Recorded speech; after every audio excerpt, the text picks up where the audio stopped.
వీళ్ళెవరు నా ఫ్రెండ్స్ కాదు, నా అన్నదమ్ములు కాదు, ఒక కుటుంబం కాదు. మేమందరం కలిపి ఒకటే కుటుంబం కోసం ఆలోచించాం.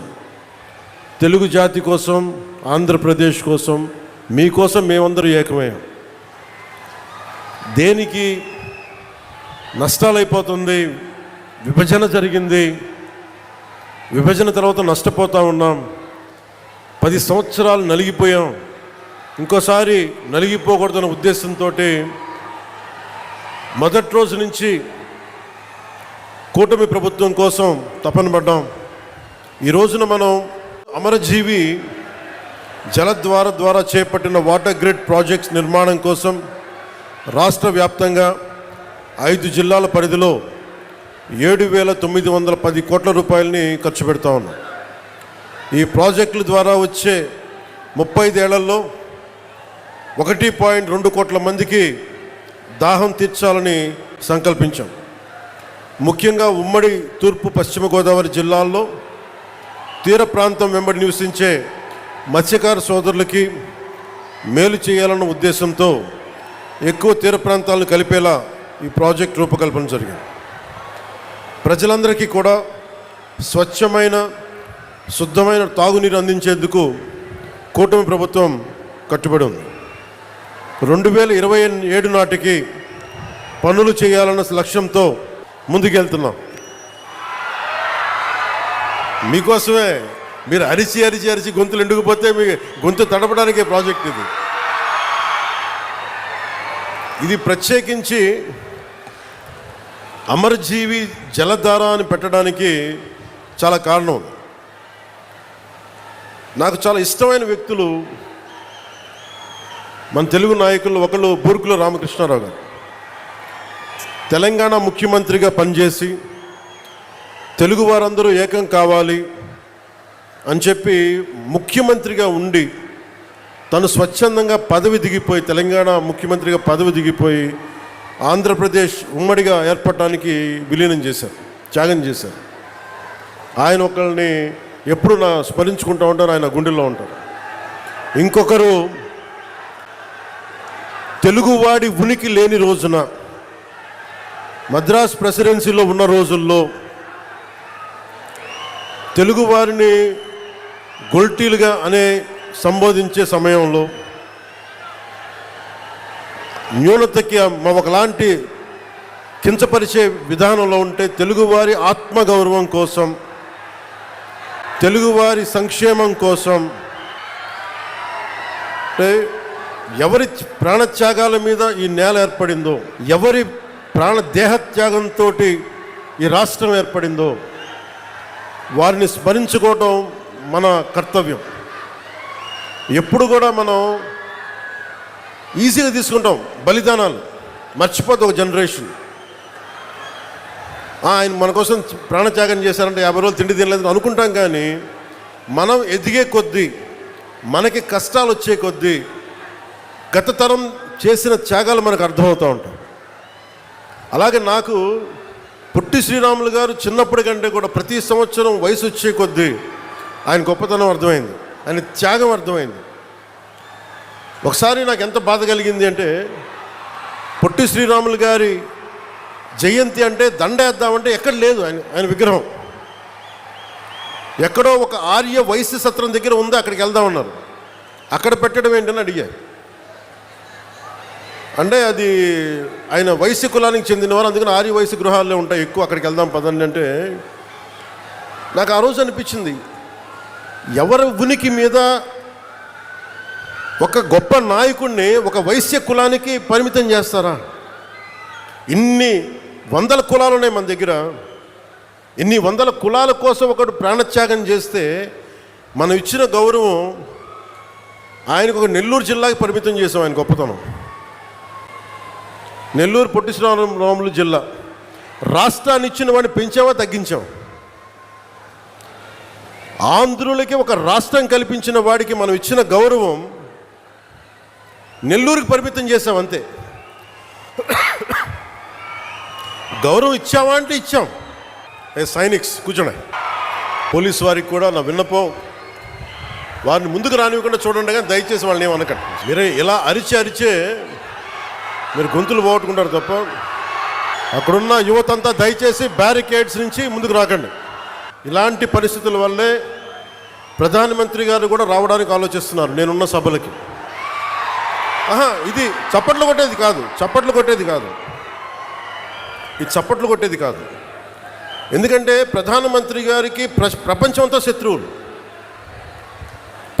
శత్రువులు, ఏ మూల నుంచి దాడి చేస్తారో తెలియదు. అలాంటిది స్పెషల్ ప్రొటెక్షన్ గ్రూప్ ప్రధానమంత్రి గారిది వాళ్ళు ఇచ్చే నాకు కన్సర్న్ తెలియజేస్తూ ఉంటారు. మీరు ముందుకు వచ్చేస్తారు, దాచుకొని వచ్చేస్తారు, మాకు ఇబ్బంది అయిపోతుంది, పొలిటికల్ లీడర్స్గా మీరు కొంచెం మీ వాళ్ళకి బాధ్యతగా చెప్పండి అంటారు. అందుకని నేను మిమ్మల్ని అందరూ విన్నవించుకుంటా ఉన్నాను, కొంచెం మీరు నియంత్రణ పాటించాలి. ఉత్సాహం మంచిది, కానీ మీకోసం పనిచేసే నాయకులందరికీ కూడా టార్గెటెడ్, గుర్తుపెట్టుకోండి, నాతో సహా. That's why you have to maintain certain security protocols. అది దయచేసి అర్థం చేసుకోండి. ఇందాక నేను చెప్పిన విషయానికి వస్తే, రాష్ట్రం తెలుగు వారికి ఒక ఉనికినిచ్చినవాడు పొట్టి శ్రీరాములు గారు. 56 రోజులు ఉపవాసం చేసి చనిపోతే అందరూ కూర్చోబెట్టి ఆయన్ని, చనిపోతే శవం తీయడానికి కూడా మనుషులు లేరు ఆయన పక్కన, 2-3 తప్ప. ఎంత బాధ కలిగిస్తా మాట. మన ఘంటసాల గారు, కీర్తిశేషులు ఘంటసాల గారు వీళ్ళందరూ కూర్చొని ఆయన్ని తీసుకొచ్చి ఇక్కడ ఖననం చేశారు. అలాంటి వ్యక్తికి ఎప్పుడు నా గుండెల్లో ఉంటారు, మనందరూ గుండెల్లో పెట్టుకోవాల్సిన వ్యక్తి. తెలుగు జాతి, తెలుగు ఆత్మగౌరవం అని మాట్లాడటానికి మూలకారకుడు అమరజీవి పొట్టి శ్రీరాములు గారు. దానిని మనం పెద్దల నుంచి పిన్నల దాకా ఇది గుండెల్లో పెట్టుకోవాలి. ఒక్కొక్క నాయకుడికి కులం అంటగడితే మనం కులాల సమూహంలా ఉంటాం తప్ప భారతీయులకైతే మనం ఎప్పటికీ ఉండలేం. అంబేద్కర్ గారికి కులం అంటగట్టలేం. కొంతమంది ఎక్కువ ప్రేమించవచ్చు, అది వేరే విషయం. అంబేద్కర్ గారు అందరి కోసం ఆలోచించిన వ్యక్తి. మహాత్మా గాంధీ అందరి కోసం ఆలోచించిన వ్యక్తి. ఒక అమరజీవి పొట్టి శ్రీరాములు అందరి కోసం ఆలోచించిన వ్యక్తి. మనం అలా ఆ దృష్టికోణం నుంచి చూడాలి తప్ప వీళ్ళకి కులాలు ఎవరికి ఉండవు, ఎవరికి. అది మీ జనరేషన్. నేను బాధ్యత తీసుకున్నా. నాకు ఎప్పుడో చిన్నప్పుడు ఉన్న ఒక కంబాల కృష్ణమూర్తి గారు, మా నాన్నగారి స్నేహితులైన కంబాల కృష్ణమూర్తి గారు, ఆయన రాసిన పుస్తకం అమృత వాక్కుల్లో ఒక 4 లైన్లు కథ డొక్కా సీతమ్మ గారిది చదివితే, ఏ 6వ క్లాస్లోనో 7వ క్లాస్లోనో అది మనసులో ఉండిపోయి, డొక్కా సీతమ్మ మధ్యాహ్న భోజన పథకం పెడతాం అని ఒక మాట మేము కూటమి సమయంలో అంటే, అది ఆల్రెడీ మనకి తెలుగుదేశం చంద్రబాబు గారు దానికి మేము ఆల్రెడీ పేరు పెట్టాం కాబట్టి మరి దేనికి పెడదామంటే, మధ్యాహ్నం చిన్నపిల్లలకి గుర్తుండిపోయేలా పిల్లలకి మధ్యాహ్న భోజన పథకం, ఉచిత మధ్యాహ్న భోజన పథకం కింద డొక్కా సీతమ్మ పేరు పెడితే నాకు చాలా చాలా ఆనందం కలిగింది. ఆవిడ కులం చూడలేదు. ఎవరికి ఆకలితో అమ్మ నాకు అన్నం పెట్టు అంటే డొక్కా సీతమ్మ అంటే వచ్చి అన్నం పెట్టేది. అంటే ఈ స్ఫూర్తిని వచ్చే తరాలకి మనం ఒకసారి గుర్తు చేసుకోవాల్సిన అవసరం చాలా చాలా ఉంది.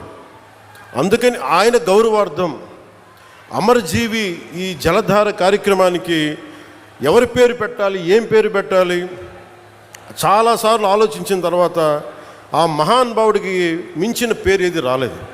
మనస్ఫూర్తిగా వారికి శతకోటి నమస్కారాలు, శతకోటి దండాలు తెలియజేస్తాం. ఆ మహానుభావుడు చనిపోయాయని పంచభూతాల్లో కలిసిపోయారు, కానీ ఆయన ఆత్మ శక్తి ఇక్కడే తిరుగుతూ ఉంటుంది. ఎందుకంటే మనం మంచి వాళ్ళని పెంపొందించుకుంటే తప్ప సమాజానికి మంచి చేయలేం. మీరు ఎవరిని ఆరాధిస్తారో మీరు వాళ్ళలా తయారవుతారు. నేను పొట్టి శ్రీరాములను ఆరాధించాను, ఒక బూర్గుల రామకృష్ణారావుని ఆరాధించాను, ఒక చంద్రశేఖర్ ఆజాద్ని ఆరాధించాను. నేను క్రిమినల్స్ని ఆరాధించలా, దోపిడీ చేసేవాళ్ళని, దగా చేసేవాళ్ళని నేను ఆరాధించలా, హక్కుల కోసం పోరాడేవాళ్ళని ఆరాధించాను. దానివల్లే నేను తగ్గి 10 సంవత్సరాలు పార్టీ పెట్టి నేను తగ్గి,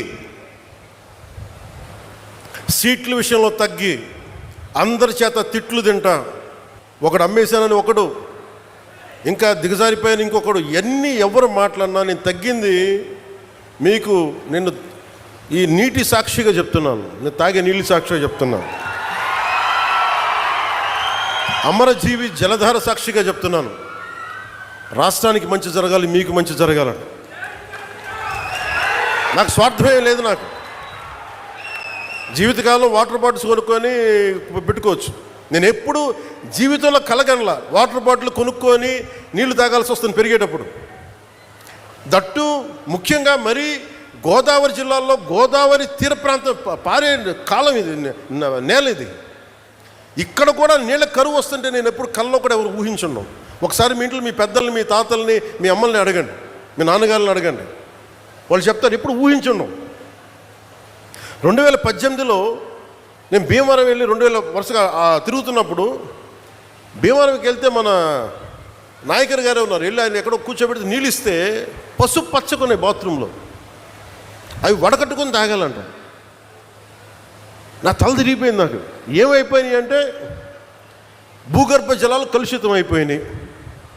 ఒకవైపు నిండు నది గోదావరమ్మ పారడం ఏంటి, ఆర్థర్ కాటన్ కట్టిన బ్రిడ్జిలు ఉండి అన్నీ ఉండి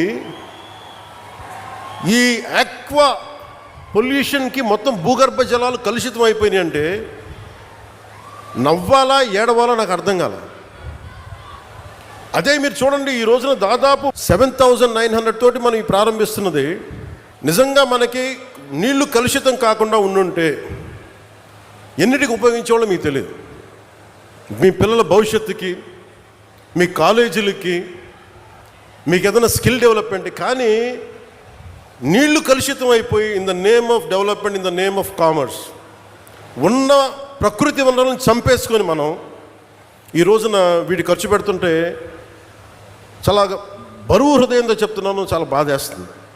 నా కోసం కాదు, మనందరి కోసం. బిడ్డలకి కనీసం ఈరోజు ఢిల్లీలో చూస్తే పొల్యూషన్ వచ్చేసింది. ఒకసారి ఢిల్లీ గాలి పీల్చుకుంటే 20 సిగరెట్లు తాగినంత పొల్యూషన్ మనకి గుండెల్లోకి వెళ్ళిపోద్ది, ఊపిరితిత్తుల్లోకి. నీళ్లు ఇట్లా కలుషితం అయిపోయినాయి. సో అందుకనే నేను జనసేనలో కీలకమైంది పర్యావరణాన్ని పరిరక్షించే అభివృద్ధి ప్రస్థానం ఉండాలని అందుకనే ప్రతిపాదించింది నేను. ఇది మనం అర్థం చేసుకోకపోతే ఏమైపోద్దంటే పిల్లలకి మనం ఏమిస్తాం, మీరు అందరూ 1000 కోట్లు ఇవ్వండి, ఆస్తులు ఇవ్వండి, తాగడానికి స్వచ్ఛమైన నీళ్ళు ఇవ్వలేరు, తాగడానికి స్వచ్ఛమైన గాలి అయితే ఇవ్వలేరు. అందుకని ఇది మనందరి బాధ్యత ఇదంతా. సో దాన్ని ప్రధానమంత్రి గారు ఈ రోజున మనకి ఇంత 1000 కోట్లు వచ్చినాయి అంటే ముందుగా మనం కృతజ్ఞత చెప్పుకోవాల్సింది ఒకే ఒక వ్యక్తి, గౌరవ ప్రధాని శ్రీ నరేంద్ర మోదీ గారు. ఎక్కడో ఢిల్లీలో కూర్చొని ఆయన ఇక్కడ కూర్చొని మన గోదావరి జిల్లాలకు సంబంధించి, ఆంధ్రప్రదేశ్ నలుమూలల జిల్లాలకు సంబంధించి ఈ నీటి శుద్ధి చేసిన నీళ్ళు ఇవ్వాలన్న ఒక ఆలోచన ఈరోజు ఇంత బడ్జెట్ ఇచ్చింది. ఇది జేజీఎం, జల్ జీవన్ మిషన్, దీనికి ఇన్ని 1000 కోట్లు ఇచ్చారు.